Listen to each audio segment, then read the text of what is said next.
Hello, everybody, and welcome back to the Albion Angle podcast. It's been a while, but it is episode 13 of the podcast. We've got Teddy as usual, and we've got Scum. We've got Mo on the podcast. Welcome to the podcast, Mo. Yeah. Just welcome to the podcast. Thanks for this opportunity. Yeah, well, I'm going to have to start this episode off with some bad news, which I was talking to Teddy about. That Piglet's Pantry has entered bankruptcy. Yeah. It's like, Yeah. saddest day of my life. Yeah. No more pies. Yeah, no. Portsmouth put up a club statement. Portsmouth Football Club statement. Piglet's Pantry. No, they've entered bankruptcy. Yeah. That's just the vibe. I'll never be eating from the Amex again. Yeah, they've been there since the Amex opened. I remember, first game at the Amex, the Spurs preseason friendly. Piglets were there then. Now, they're not. I'll never be eating. I'll never be eating from the Amex again. Nah, because they got them. Everything else is dodgy. Those chicken burgers are vile. Yeah, you know what it'll be? It'll be that bloke who does the food at the Terrace for like £20 for a burger. He'll have the fucking. Oh no, I like him. He's a nice bloke. Yeah, but his food's a bit pricey. Yeah, no, he can get away with it because I like him. Anyone else, you're all vile. Charge normal prices. But yeah, in terms of the game, both clubs going into it in it's been quite frankly terrible. It's the El Sakiko. You probably. I feel like if we lose this, I think Glasner. I think Parish will probably have to sack him. I think Palace will self-combust. Yeah, I know we kind of have, but I think it reminds me of a couple of years ago when Vieira and Hodgson both got sacked after losing to Brighton. We both been bad performance, come to Brighton and lose. So kind of thinking it might be a repeat today. But I don't know. We got a few new signings coming in, like Strand Larsen and Evan Giesam, but yeah, I don't know how it's going to turn out. To be fair, neither of those two have done it in the Prem this year. I know they're both like long-term targets, and especially Gesson. You tried to get him in the summer. We tried to get him in the summer. Awful.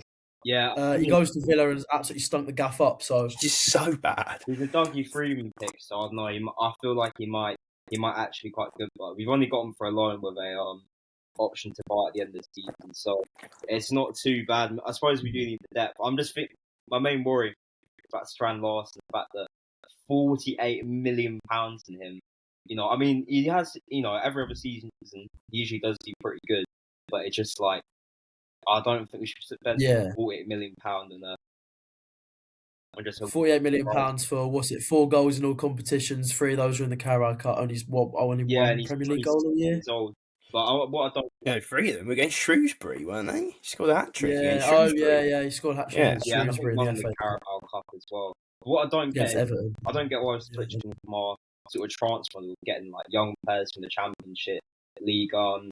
Obviously Munoz, he came from the Belgian league, and now we're just going, Everton a couple or maybe like 4 or 5 years ago when it looked like they might have been going down, and they just kept signing these like experienced players, which can be good, but it's those young players like the Eze's, Warsons, Days, which going to make us do better. Yeah. What do you make of your selling window in terms of the fact you were going to sell Mateta if he passed his medical? Obviously, Gahey going isn't ideal, but from an outsider looking in, it looked like it was actually the right time to sell in terms of the fact that he's literally got 6 months left in his contract and he definitely had no intentions to renew. So, were you happy with selling him now, or would you rather have sold him in the summer and got the replacement in there? The thing is, I wouldn't have minded selling him now, but we haven't even gotten a replacement. What I don't get with like our owners and stuff is we sold our club captain, Leatherstone, FA Cup. He's a world-class centre-back. Easily, if he had like 3-4 years in his contract, you'd have easily gone for like 80 to 100 mil. And we're selling him for really cheap. And we've got 20 mil for him, we haven't replaced him.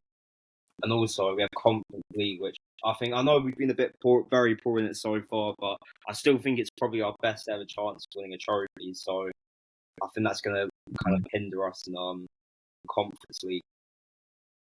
Yeah, I mean, we've stripped our squad back quite a bit this window as well, quite unnecessarily. Loaning out Gruder, and we loaned out Gruder, We also recalled Buonanotte, just loan him out again, but I thought that was the right thing to do. He shouldn't have gone to Chelsea. He should have gone to Leeds straight away in the summer. We also recalled Sarmiento and sent him straight out. Cashin's gone somewhere else as well. So we've loaned quite a few. Cashin scored. Yeah, he did. Yeah, for Blackburn, he scored. Yeah, but we haven't really brought. Yeah, we've only really brought in. I didn't know Cashin could kick a ball. He was quite awful in like the 2-3 games he played for us at the end of the season. I thought when I saw him play for Strasbourg, I thought he was quite decent, to be fair. I don't think he did a bad job, but I don't know, maybe he's just been poor overall in line. But I always thought he was one of those youngsters that was quite heavily rated by you guys, but yeah. Yeah. We sort of have a few players that I think Brighton fans tint a little bit, but in terms of like players we've loaned out, like now we let Coppola go on loan and we've got Igor back in there. But just the whole loaning out wingers thing and not bringing in wingers when we only have one fit winger. It's strange. I think there is at the moment. I mean, I'm not going to get too into this because we could be here for like until the game's done. But I think there seems to be a falling out culture within the club at the moment. It's really weird to describe. Like, bear in mind, Hertzler and Gruder lived in like the same flat block, I think, and so they would have been really close to each other. And all of a sudden, Gruder, who's quite a highly regarded player, all of a sudden he's gone on loan to Leipzig, and he said how grateful he is to be there. He's never going to play for us again. I'll put that out there now. Gruder will never play for us again. I don't know, and there's just some moves recently which just Tom Watson going on loan doesn't really make any sense when every time he's come on the pitch he's been one of our better players. It just doesn't. Just a lot of these moves don't sit right with me, and maybe that's why we didn't bring in these 4 players which were promised. Maybe like I was sat there on deadline day, and I just thought that the only like signing we've had since Pascal Gross is that 12-year-old kid who was like crying over getting his contract. Yeah. Got assigned to the youth team. That was like, other than Pascal Gross, that was our only transfer activity the whole window. No, don't worry, it's all good though because we brought Matt O'Reilly back from loan. You know, apparently Eagles like still going to get sold.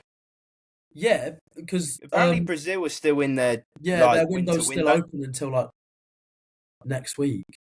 Oh, well, that's probably because Brazil runs yearly instead of August to May. Yeah. So Eagle might be gone. I wouldn't want to fall out of Eagle though. If there is a falling out culture, there's one person I don't want to fall out with is Eagle. I'm surprised Hertzler's still alive. Yeah, but it's just weird. It's just weird. Your recruitment, the kind of like last 2 years and stuff, it just hasn't really been as good as it probably was. Yeah. Like, I feel like we've hit a wall with our model. We've hit a wall, and will we get over it? We'll never know. But we'll find out. I reckon the effects of what's happening now will hit us properly within 3-4 years, and it'll either be that we get over this little slight bump we're in now, and we excel in 4 years' time, or we'll hit that wall in 4 years' time, and it will be a wall. And what is interesting though is that the Brightonian, Mr. Positive, who always quotes my tweets when he could just simply reply to me, which is really annoying. But he put up a tweet this morning saying every player we did actually try to buy players, but all the players we tried to buy were like only interested in leaving in the summer. Right. So that's slightly interesting that we did actually make an effort instead of we just didn't do anything at all. I mean, the whole Sky Sports deadline day report of us was that we were working on a deal for an experienced Premier League player for the summer. What is this, Darren Little's Raheem Sterling rumour? No, it's not going to be Sterling. That was a load of crap. Apologies, Darren, but that was a load of crap. Yeah. There is no way Raheem Sterling's coming to Brighton. It wasn't a free agent. It was a transfer that we were looking at doing. We were completing the paperwork now so that for the summer, it's done. I bet But- it's Joe Gomez. Probably. But the Tough thing one is to that policy, mate. we're making signings for the summer, and I think the reason we haven't signed anyone in January other than Gross, who is a clubman and would play here under any manager, is that clearly the club are like, why would we bring in players that fit Hertzler's system if we're going to get rid of him in the summer? Because he will just go Yeah, elsewhere in the summer, and that's what I think it I've is. got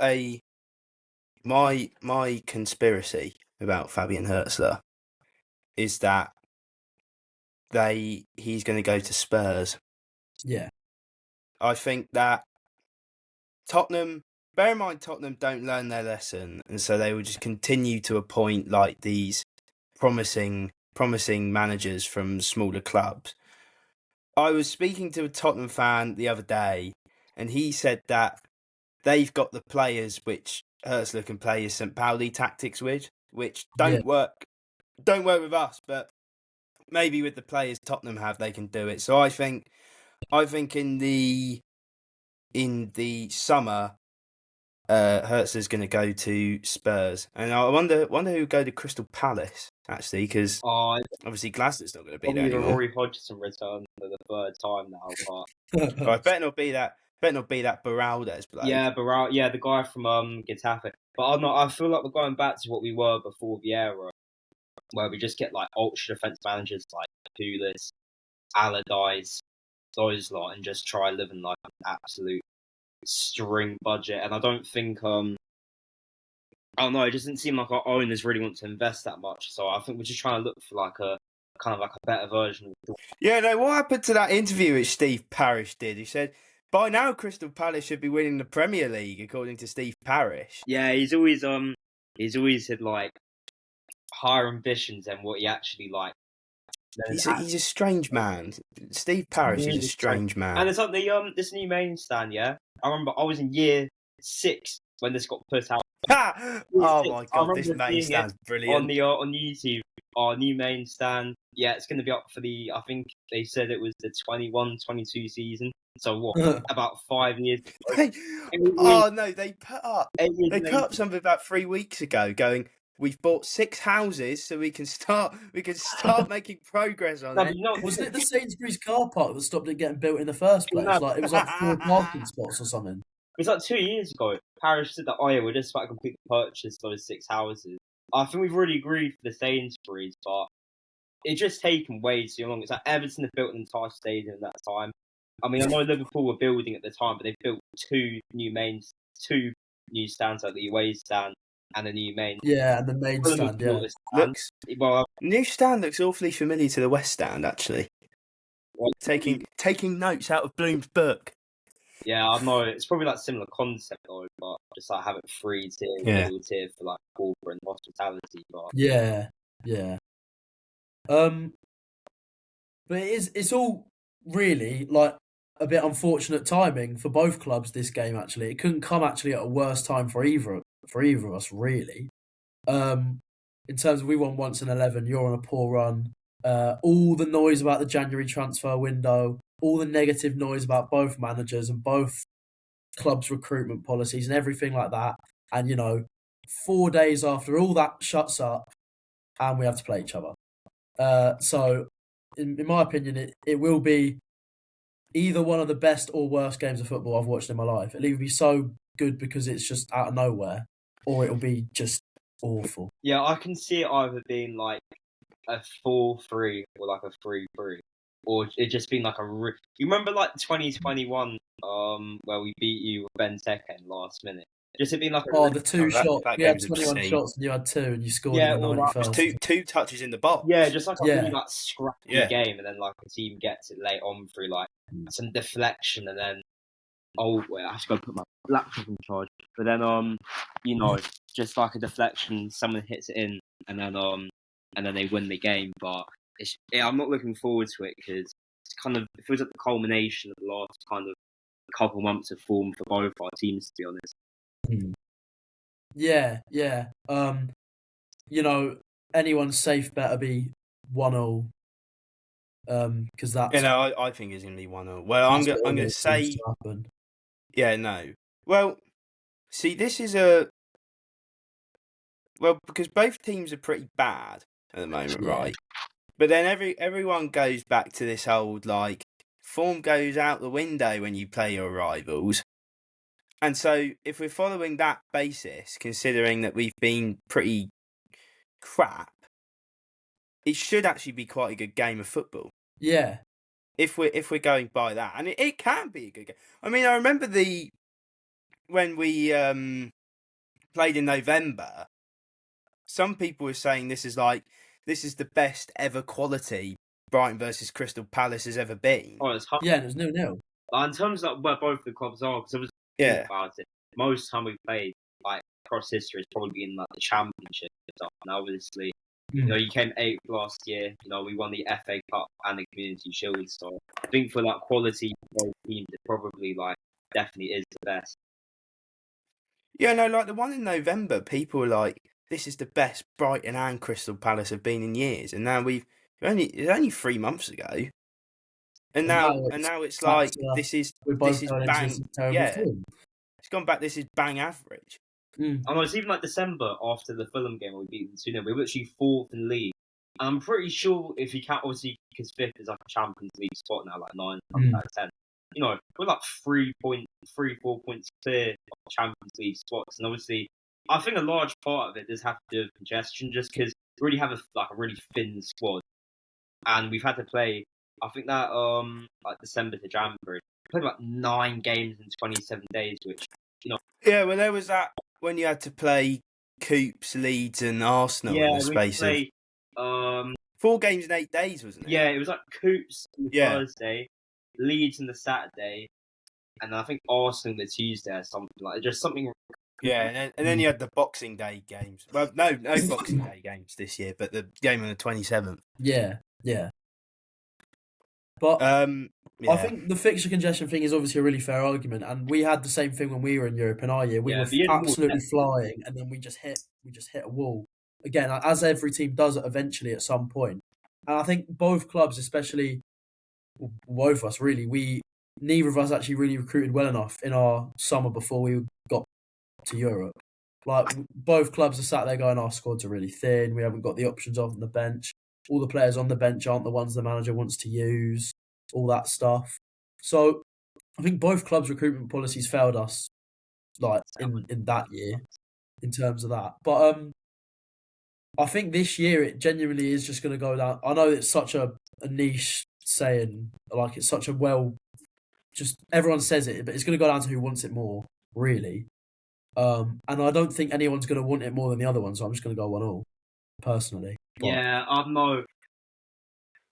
I don't know if I should say 0-0, no, 1-0, or just like a 1-0 to either team. Obviously, I can't do a 1-0 to either team score prediction. Thing is, right, my head says like a 2-0 Brighton, but my heart is saying like a cheeky 1-0 Palace. Like, just obviously because we haven't won for ages. And I feel like with Palace, it can never get too good, but it can never get too bad. Yeah, you know what? I'm going to go with my heart, 1-0 to Palace. But I'm 100% being biased there, and will probably be proven wrong on Sunday. Yeah. I'm going to go safe with 1-0. It feels like the safest bet. However, I do think if any team is going to win, it is going to be us. Yeah. Like, if I'm taking my Brighton hat off, I do think that, you know, I think Brighton are a better team at the moment. Yeah, probably. Like, I think that, bear in mind, Crystal Palace have got a lot of injuries, and bear in mind that Crystal Palace, like, a lot of people don't want to be there. I think we've got more players who want to be at Brighton than Crystal Palace do want to be at Crystal Palace. It's weird. I just think that we've got a better feeling around the club, and I feel like the pressure's going to get to Crystal Palace, because I think if Palace lose, I think that's going to cause. I think Glasner will walk on the spot. I think a lot of players are going to be like, I'm definitely not going to be here next year, and they'll end up doing what João Pedro did, where they just didn't even try.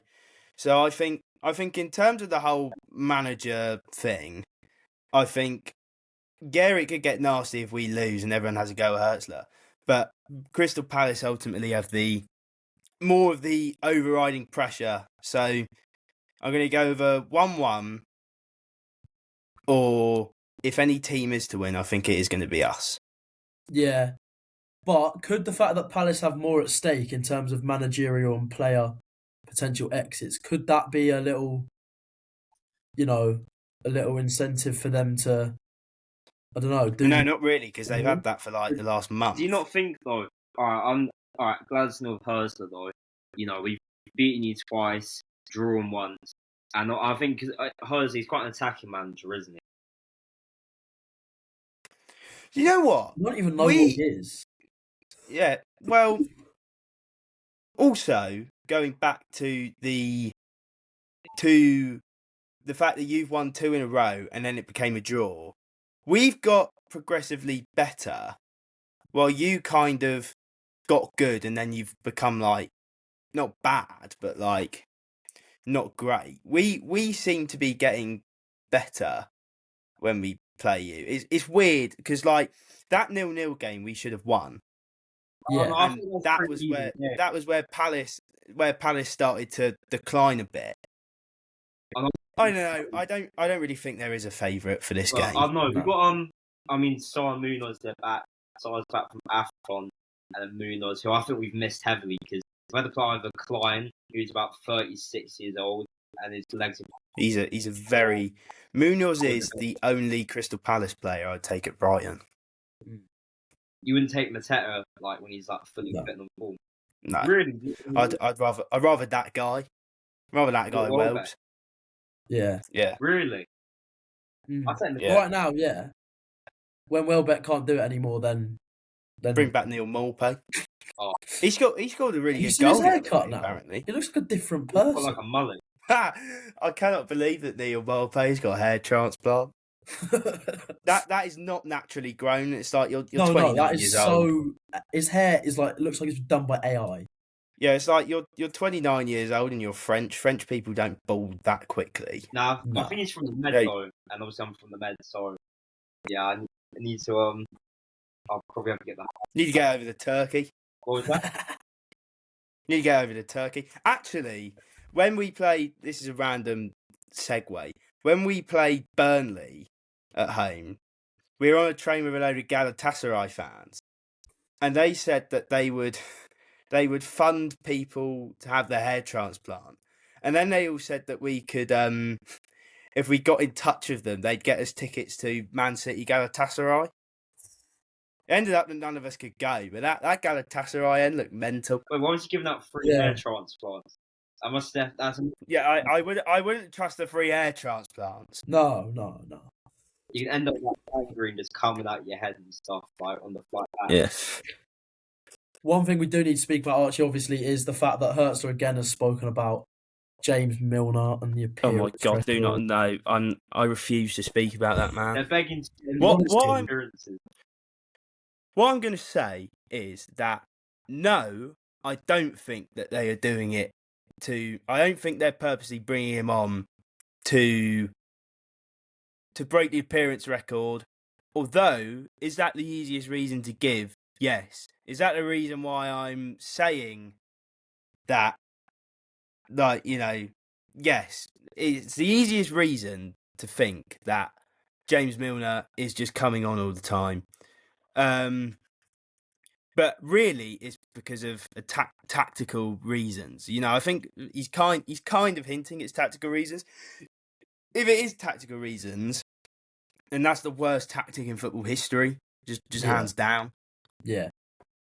He's going to break it. I don't know. It just all seems, and it also seems really weird that he's breaking it at Villa Park after he played there for 3 years. I don't know. It just played at Villa as well, didn't he? Yeah, it feels really strange, but I've decided I'm not going to make my final opinion on James Milner until we play at Sunderland, and I'm going to see if he actually carries on playing. Because if he carries on playing, then it's a tactical reason, and that's just really weird. But if he doesn't carry on playing and he just stops and never plays again, then that's going to be bit questionable, and that's going to kind of be. You're going to have to look all across the board for that one, Yeah. because that would be That was rubbish. strange. But he's only Yeah. there for like 2 minutes, like a game, like literally like. I know there was no need for him to come on in Yeah, the no, I Everton think game. it's 100% to get the appearance. Which I mean, like I can understand if in the game there's stakes, but like I don't know if it's like the match is already settled, I can understand them the ones can get in the record. You know what I mean? Like just getting the record.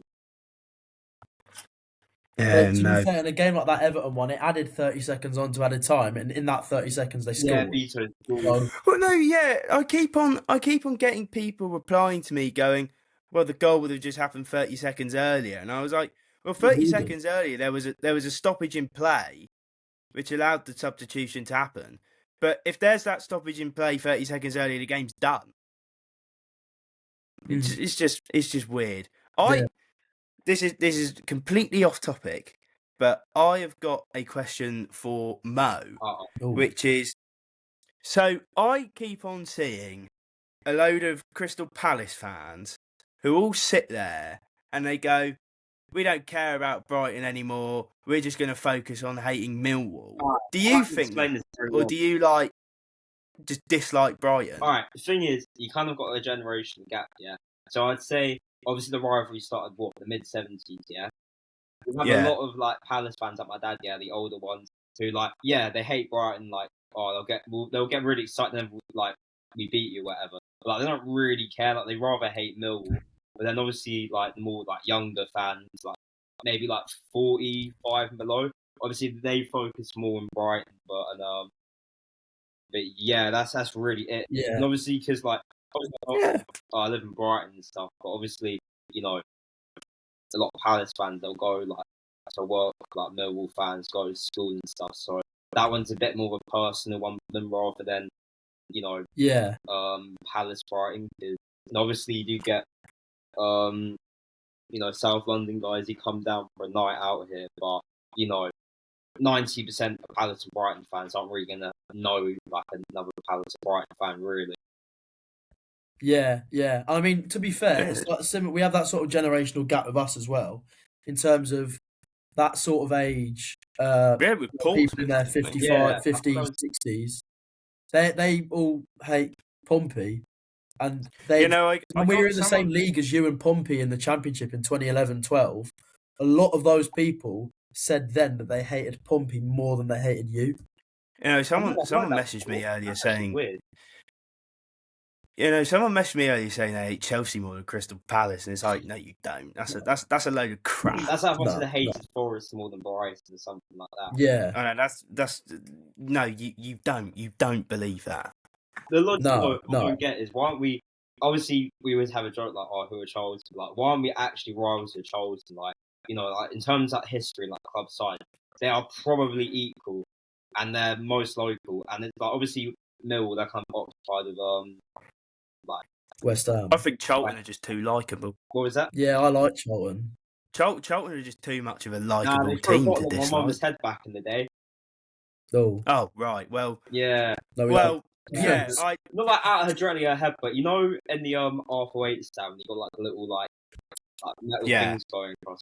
I remember we scored, bottle comes across, just smashes over like maybe like a couple meters, like on top of her. The beer just comes slamming down into little 8-year-old me. Yeah, no, I get that, but like, well, other than that, Charlton are just a really like. Nah, they're harmless. Just like they're like a Bournemouth. You know what I mean? Yeah, no. Yeah. I've been on the pitch at Charlton, so I actually really like them. You what? I've been on the pitch at the Valley. It's a nice stadium, to be fair. I've been on the pitch at the Den when we played there in the FA Cup quarter final. I've ran a leg in that relay race. Brilliant. They did like the kids relay race. So there's photos of me running on the pitch at the Den. I remember being mascot when Dele Alli scored that volley against us 10 years ago. I remember walking out, shaking like Harry Kane's hands and all that. But yeah, jeez, it was a good game. Don't worry, when I was a mascot, I had to walk past Joey Barton. Oh God, I was a mascot with Big Martin Montoya. Oh, no, I was just down the goat. No, it's fair. Yeah, no, Captained, Birmingham to I don't know if he captained, but he led Birmingham to win the Carabao Cup in like 2012 or 2011. Yeah, I think it was 2011. Yeah, Yeah. yeah. back in the Carling Cup days, wasn't it? Yeah, Yeah. it was the Carling Yeah. Cup. Yeah. Yeah, Mo, I've got a sort of like finalist sort of question. You're fighting on only two fronts two this fronts. year now. You've got the Premier League and the Conference League. What's your expectations for both? Go on, tell me. Conference. I know we've been absolutely awful in it so far, but we've got to win it because thing is, Strasbourg. And I've got Rosinho because obviously I went to the Strasbourg game and I thought Rosinho set up their team really well. You know, like Yeah, Gary O'Neill's there, man. yeah, exactly. Gary Hill, but they're not that good anymore at all. They may not be as good anymore. And then Fiorentina, they're bottom of Serie A. Yeah, third bottom of the Serie A, aren't Now they? They're like bottom, 18. I'm pretty sure. Are The they? bottom of the league. Yeah, they're bottom. Yeah, I was looking. They've been in the final of the Conference League like the last 3 or 4 years, haven't they? Been in every final. But I don't know. I feel like the Conference League, it's been one of those competitions we kind of grow into. Because, Yeah. I don't know, I think with Glasgow's tactics, the counter-attacking was so bad against teams who kind of sit back against us. But I think, you know, we are good we're known to be a good cup team, so I think we'll eventually, or hopefully we'll pull for a make it, because I think Strand last, I feel like he'll put some of the chances we had in like the Coops game. Larnaca is still in it, so let's not put it past Larnaca. If we beat Zeraniki Mostar, we're gonna play one of them or Vines. To be fair, Zrinski Mostar did beat Aston Villa when Villa in the Conference League, so yeah, never say never. The thing is, I've been Mostar before. I mean, I'm not going this one because it's like right during my February mocks. Oh, have you seen the away end at Mostar? Yeah, it's like behind a tree, like a little cage. Like the city behind a tree as well. It's the size of my front room. Yeah, I only think we'll bring a couple hundred fans to it. I'm pretty sure. Yeah, you only get. Yeah, I think it's 495. Yeah, I think I mean, we had the chance to do it, but just because of all my dad and his mates' business, so we just decided not to go. And obviously, we beat Mostar. Like, I'd much rather use that time to go Larnaca, like Palace and the Iron Apple Strip.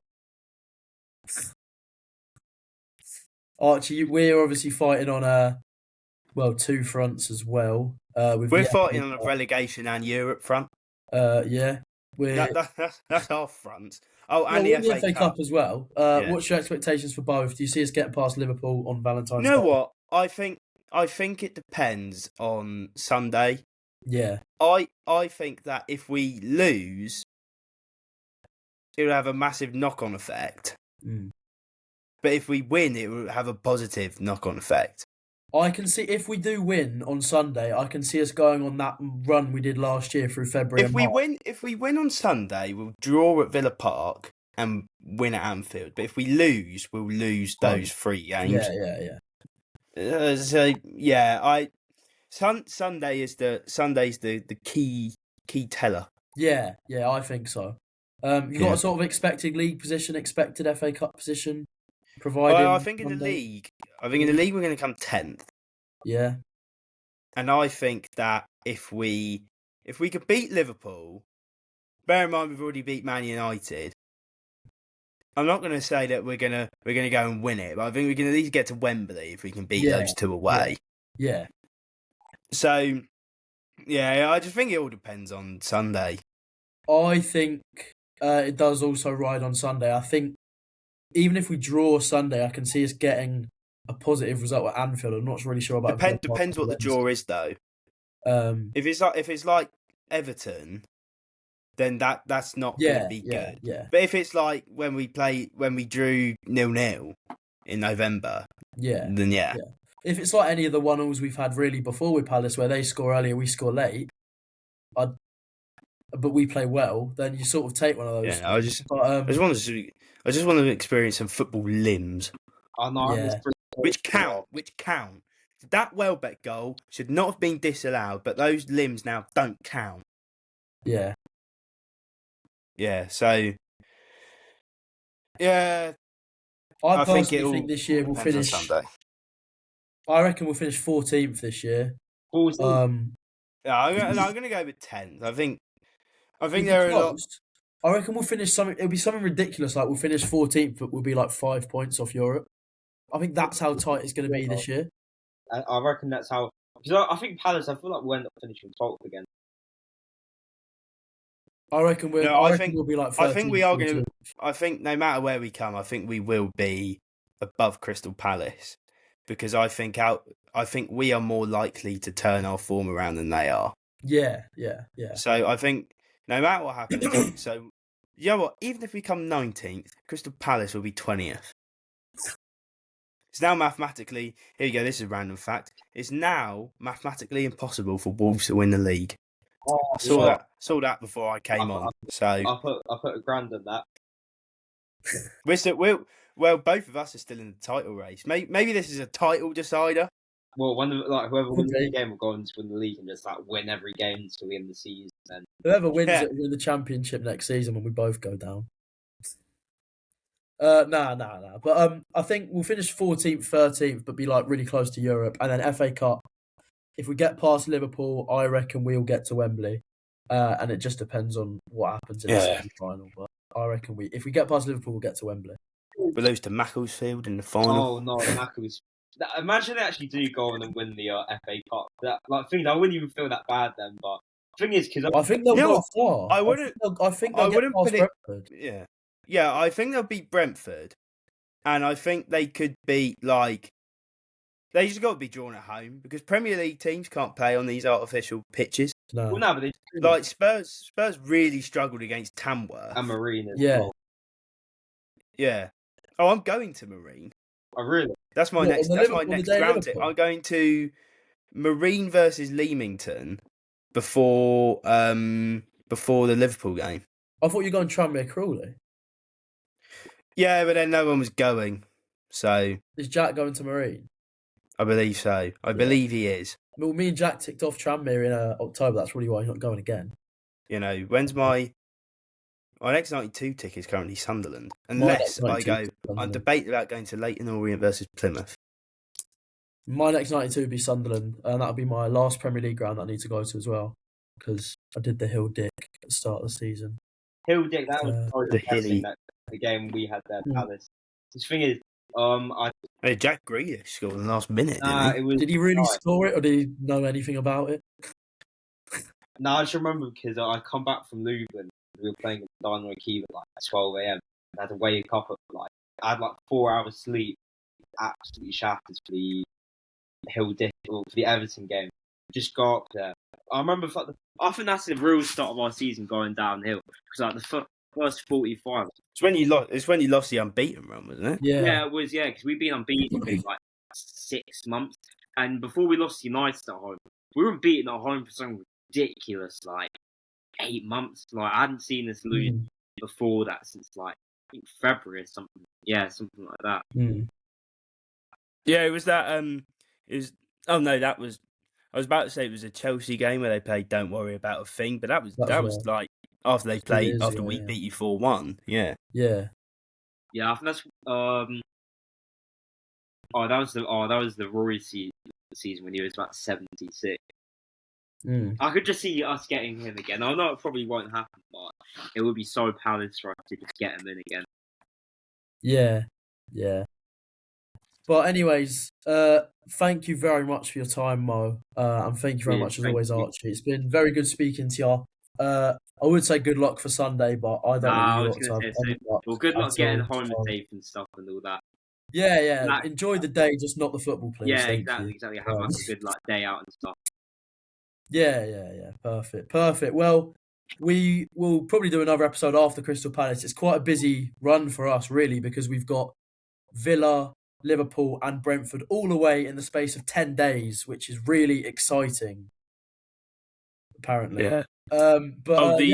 So we will see The- everyone after Crystal Palace, hopefully with 3 points in the I'm bag. going to see my tears. But After probably anyways, thank you all for listening as well. Thank you very much, and we will see you very, very soon. see ya. Bye. Okay, so we're back. Mo has left us. Thank him for coming on the podcast. Yeah, Although I don't. it was quite nice to speak to him. He obviously knows what he's talking about, and it was quite a nice, mainly unbiased chat. Yeah, no, I think a lot of other Crystal Palace fans, and that would have ended badly. But we got Yeah. one who lives in Brighton because none of them live in South London. No, Here we no, go. they all Now, live in now Mo's Surrey. gone. Now Mo's gone. This is going to be the hate segment of Yeah. Brighton Crystal Palace. This And is the the first segment you all thing- want to listen to.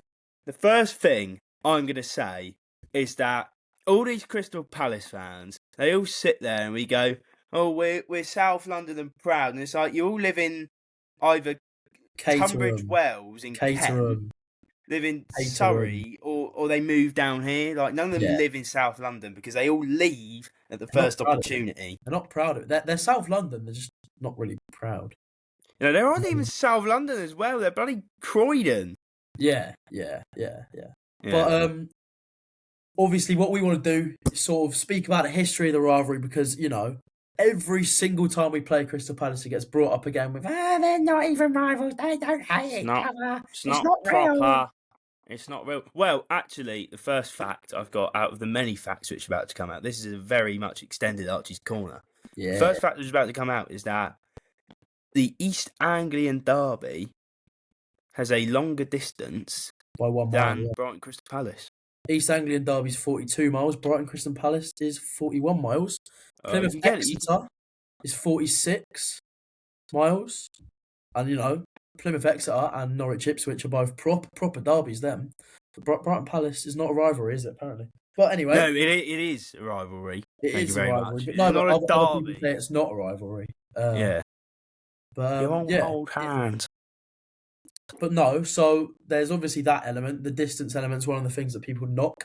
They also say that it come up out of nowhere. But did it come up out of nowhere, Archie? Or is it Well- years and years and years and years that have put this into what it is now? Yeah. Well, it did.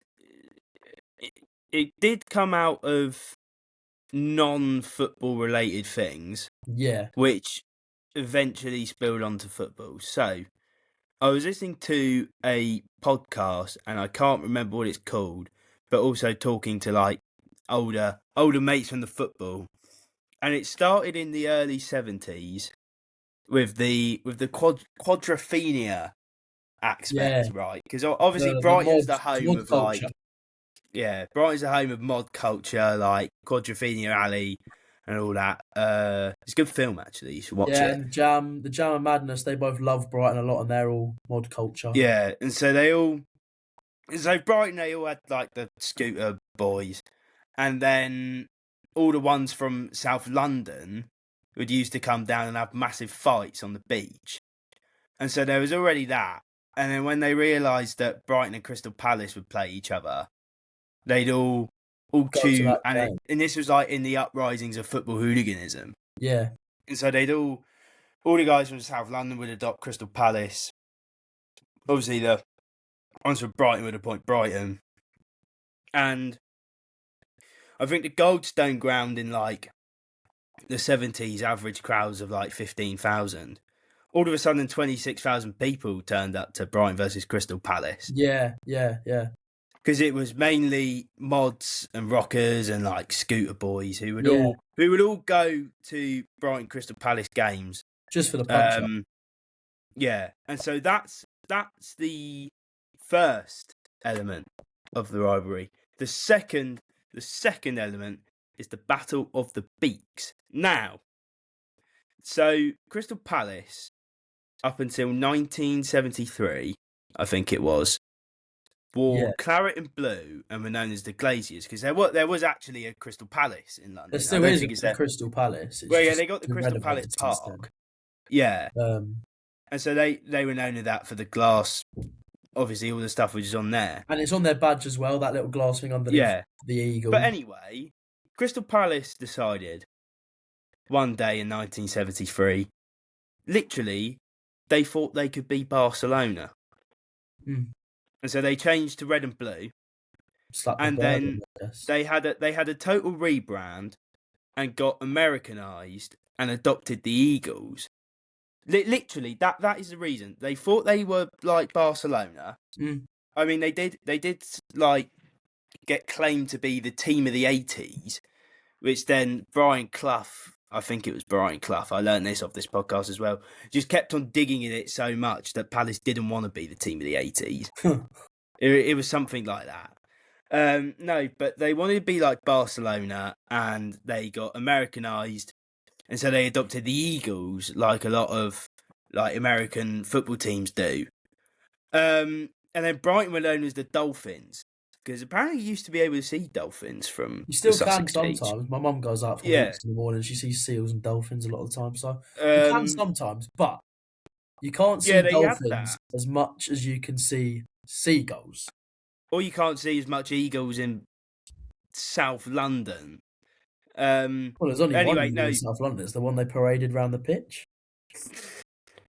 Yeah, no, and yeah. So hold on, right? So Palace renamed to be the Eagles and played in red and blue. We'd always been in blue and white. We didn't change that, but Palace came down and started singing "Eagles, Eagles" in all the pubs, and then as a humoristic response, Brighton then just started chanting "Seagulls."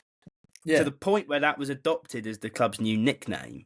yeah. And we changed the badge, changed the nickname. Dolphins was no longer an association. But Brighton were then the Seagulls, Crystal Palace were then the Eagles. And many Crystal Palace fans think that is, we are called the Seagulls because we copied Crystal Palace, which technically is true. But, you know, maybe this rivalry wouldn't be a thing if it was still the Glaziers versus the Dolphins. Well, there's that element of it, but there's other things that happened after that, including the clash at Stamford Bridge with the wrongfully This is where it properly kicks awarded off. penalty, and this is where it properly kicks off, and this is where it starts. So this was where, Alan Mullery and Terry Venables, I didn't realise how young they were when they managed us. Pretty young, yeah. They were fresh. I think Mullery was 34, I think. Yeah, they I literally think Mullery just was finished 34 playing. and Venables was 32. There we go. Where have we heard this one before? Fucking Fabian Ertzler. So they were both players at Tottenham. They were in quite a good Tottenham team. I think it was the one which won the FA Cup in it was 61. with Jurgen Klinsmann as well. But they were very competitive players because Alan Mullery got chosen to be captain over Terry Venables. Yeah. And so there was always a bit of tension there, and that spilled over to when they became managers. And they were managers of Brighton and Crystal Palace, respectively. We'd always climbed up the leagues actually with Crystal Palace while they were managers, because I think it was in 1979 we got promoted to the first division, but we didn't win the league because Crystal Palace won it. Yeah, on the last day of the season as well. Yeah, but anyway, 1976. It's back in the day where FA Cup games would just go on and on and on till there was a winner. There wasn't penalties, extra time, none of that. So I think it was the first game at the Selhurst Park, second at the Goldstone. I don't know about that. Yeah, but then the third replay was was at Stamford Bridge. And we were 1-0 down. Brighton got a penalty. And we scored it. I think it was Brian Horton who scored it. But the referee, who was called Ron Chalice, and there's this YouTube video, I can't remember who did it, but I learnt off that he was actually known as Chalice of the Palace, ordered it to be retaken because he claimed that Peter Ward encroached the box. Yeah, he wasn't. He was pushed. He was pushed into the box by a Crystal Palace player. Anyway, retake happens. Misses it. So Alan Mullery at this point is on the pitch. He's absolutely fuming with Ron Chalice. I think Terry Venables is just sat in the dugout laughing at him. But anyway, Crystal Palace have won 1-0. They've gone through in the FA Cup. And Mullery, as he's calming down, he goes down the tunnel, and a Crystal Palace fan pours a hot cup of coffee over Mullery's head. And so Mullery's back on the pitch. He's left. He's now back on the pitch. over at the Crystal Palace fans, reaches into his pocket, chucks it down on the floor, and says the words, "You're not worth that, Palace." And from there, the rest is history. Brighton Yeah, and Crystal Palace, from that moment, have hated each other forevermore. Although, I am going to say that there are some moments of love between us. Doesn't happen anymore. But we used to have the Remph games for the Robert yeah, Eaton Memorial Fund. They happened for about 20 years, I think. The end of every season, Brighton and Crystal Palace fans would play each other in memory of Robert Eaton, who died in 9/11. died in 9/11. Yeah, yeah, So that's a moment of niceness yeah. between A very rare everyone moment else. of niceness. Yeah. So Archie's obviously given us a little overview of the history of how the rivalry was born over a few years of niggling and things like that. I'm now going to take you through a few other moments of hatred which have fueled the fire, added petrol to the fire, whatever you want to call it. Just a few things over the years that have led to that. So, obviously, from 79 onwards, us and Palace were pretty much neck and neck in terms of moving up the divisions. We would play each other twice a season in the league, and usually we'd get tied them in a cup as well. So we'd normally play them 3 times a year. The exception to that obviously was the time we played them 5 times in a year, because we played them 3 times in one cup competition, which you Yeah. know. But we'd be neck and neck through the leagues. We'd be knocking each other out the cup. So obviously, every time we played each other, it would be a crunch game. Then we went through a spell of not playing them for ages when we were Yeah, no, it was going down. 1989 until 2002. We We didn't didn't play. play Crystal Palace were debuting in the Premier League. We nearly Yeah. debuted in the Premier League, but we lost the playoff final to Notts County. Yeah. But we were away from them for 13 years until we got to Selhurst Park, and in true Brighton fashion, lost 5-0. Yes. So that was obviously going to fuel the fire then. Since then, we've had that game at Selhurst Park where we had to make that special white kit because we didn't actually have a kit we could wear at Crystal Palace. McShane And header. we went there and won 1-0. We lost the playoff semi. I read about that game today, actually. I didn't realise that apparently all of our players were playing out of position. Yeah. Apparently, literally, there were only 4 players who were playing in their position. Sounds a lot like current Brighton, to be fair. Yeah, no, because Crystal Palace were the favourite. They thought that they were going to be the biggest win in years. And bear in mind, they'd beaten us 5-0 3 years before. They thought it was going to be bigger than that. Yeah. No, Paul McShane won 1-0 at Selhurst Park. We've only won at Selhurst Park twice in the 21st century. Yep. Once was. However, we've had a lot more success at the Amex, although whenever we lose against Crystal Palace, it's normally quite a significant game. Yeah. There's always something quite odd happening. The first team to win at our new stadium was Crystal Palace. They were the first team to beat us at our new stadium. The year after that, we went to Crystal Palace. Yeah, we went to Crystal Palace in the league and lost 3-0 away from home. Obviously, beat them 3-0 at home. St Patrick's Day massacre. We then got tied them in the playoff final, drew 0-0 at Selhurst Park, come back to the Amex with a Crystal Palace team without their star striker, Glenn Murray, who was obviously a Brighton hero. Lose 2-0. There was a poo in the away. Oh, can I drop my Poo-gate theory? Yep. I don't think it was the bus driver. I think it was the kit man. Yeah. Because they claim that they turned up. They've turned up and there's poo in there already. And bear in mind that the coach driver would have to stay on the bus while everyone gets off, and then he parks the bus and then goes in. The only people who can actually get into the changing room with enough time to get out before being seen by any Palace staff is the kit man. So I think it's the kit man. Personally, you can message us or drop in the YouTube comments. There is comments on Spotify as well. You can drop it. Yeah, go on, comment. Everyone comment who you think did Poogate. There we go. So yeah, obviously we lost the playoff final to them. They ended up going up that year. We then come back up to the Premier League, knock them out the FA Cup. This was the game with VAR ever in England. You've missed the knives and knuckle dusters game. Oh, what, the 0-0? Yeah, so there was So 28th of November 2017, we drew 0-0 against Crystal Palace. But the main focus was the Crystal Palace fans. Now, it was obviously the first time in 4 years we played Crystal Palace. Yeah. And they came to the Amex, obviously excited to play us, because who isn't? It's their cup final. Yeah. Here we go. Now I'm going to get a load of comments going, our cup final was the FA Cup final. It's like, yeah, but you cheated in that. Yeah. You know, your cup final, you don't actually cheat, and it's against us. But the game itself was actually a terrible game of football. Yeah, it was an awful. But off the pitch, Crystal Palace fans, a load of people who didn't have tickets turned Yeah, up. they gate crashed. They jumped the gate down. Yeah, jumped the turnstiles. They then closed the turnstiles, and there were people who did actually have tickets Outside. who got taken away. away, like at half time. Like Yeah. they got sent back to Brighton and then sent home. But no, then the Sussex police came out and said that there were knives and knuckle dusters, which there actually weren't. To be fair to Yeah. Crystal Palace fans, they said that they'd found knives and knuckle dusters, but that wasn't the case.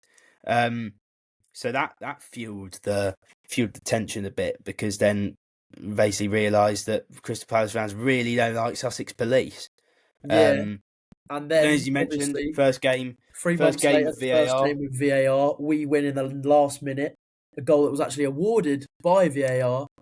Palace said that Glenn Murray had handled the ball. He hadn't. He'd actually scored with his genital area. Dale Stevens scored in that game. Dale Stevens was captain in that game as well. Some proper throwback players scored in that game. Dale Stevens was captain in that game, actually, as well. Dale Stevens, Glenn Murray, and Sacco scored in that game. So some throwback players there. Then the year after that, Brighton were the first team this century to do the double over Crystal Palace. Not the first team ever, but the first one out of us and Palace to do the double over each other. Only got 10 men. The Done goal with just 10 men at the Amex, and there was the knockout screamer at Selhurst Park. And that goal pretty much kept us up, really, that year. Year after that, Palace beat Brighton the last home game before COVID. Yeah, this is a bizarre thing. Like whenever Crystal Palace beat us at home, because that was on a leap year day. And so technically, they've only been able to be like on this day once since they've beaten us. And also, COVID really come nicely for us that year, because we were actually looking like we were going to go down. And that Palace goal actually sent us to within 1 point of the relegation zone with the goal they beat us that year. Obviously, drew at Wolves following game. Obviously, the COVID game, McAllister scored late. There's a lot of late goals coming in. And again, another bizarre thing Benteke going on. with 2 touches in the box all game, and they scored both of them. Again, and that just whenever they beat us, it's something bizarre is going on. Yeah. So obviously, the rivalry is big. It's heated. I remember then jump back to after COVID. Why'd you let it bounce? Neil Maupay, 96th minute. And then the home game, we also scored late, and then the year after that, an own goal in the home game. Yeah, we scored late again, and then you had the VAR trouble in 2023. Yep, we had a goal wrongfully ruled out for a line being drawn on the wrong player. Basically, you get the gist of it. We don't like each other. Every time we play each other, it's a big game for both of us. You know what? If you're looking for bizarre football entertainment, Brighton versus Crystal Palace is the game to watch. There will always be something which never normally happens, and it's just totally bizarre. In 10 minutes. That was wild. Brighton Crystal Palace three game. Red cards in 10 minutes last season. Just it's always one of them games which it's just weird. It is a weird game of football you've never seen before. It's unlike anything else ever. But the best thing, I think, arguably the best thing about the derby is actually that it's not a derby. That's the best thing about it. It's a rivalry. The best thing about the rivalry Beaks is that only really Brighton and Palace fans get how good it is. Yeah. Everyone else I don't understand it. I don't need any Southampton fans going, when it's not like Pompey Saints. It's not. And it's like, well, Pompey Saints is good, right? But it's like the same as all these other games. Mm. Like, Pompey Saints is no different to Wolves, West Brom. Like, I know Portsmouth, Southampton have history with like the Docks or something like that. Mm. But even if it is the history of the Docks, that's then like Newcastle and Sunderland. Yeah, You know, like this is the only unique rivalry yeah. There's in no game like the this UK. game. There's nothing like it, and I say it to everyone else who says, "Cool, Brighton Palace." I don't really understand it. I'll go genuinely watch it. It's not like anything else. You know, like if you watch It's if you watch the first Southampton Portsmouth from this year when it was 0-0, that was just like any other Championship game. You know, the 1-1 was quite good at Fratton Park, yeah, but the 0-0 at St Mary's was just a bog standard Championship game. yeah, If you actually watch Brighton Crystal Palace, you never know what to expect, yeah, and something bizarre will happen. 100%. It's the most entertaining game of the year because it might not be the best quality, but something weird just always happens. Like even stuff like the lights going off. Yeah, That happened in a Brighton Palace game. yeah. Like it's the just year we beat them at home that year. it's just De Zerbi, the lights. weird things happen, and that's what makes it great. Yeah, that's why we love it and hate it. Yeah. And also as well as that, no fixture really gets me so excited and nervous and everything at the same time. Like this week, I have been a mess. I've been a mess because I've been fluctuating between absolutely shitting it and buzzing for it. And it's the same Yeah. feeling every time we play them. It's the same 2 weeks build up of, oh, we've got to win this game because we've got Palace next.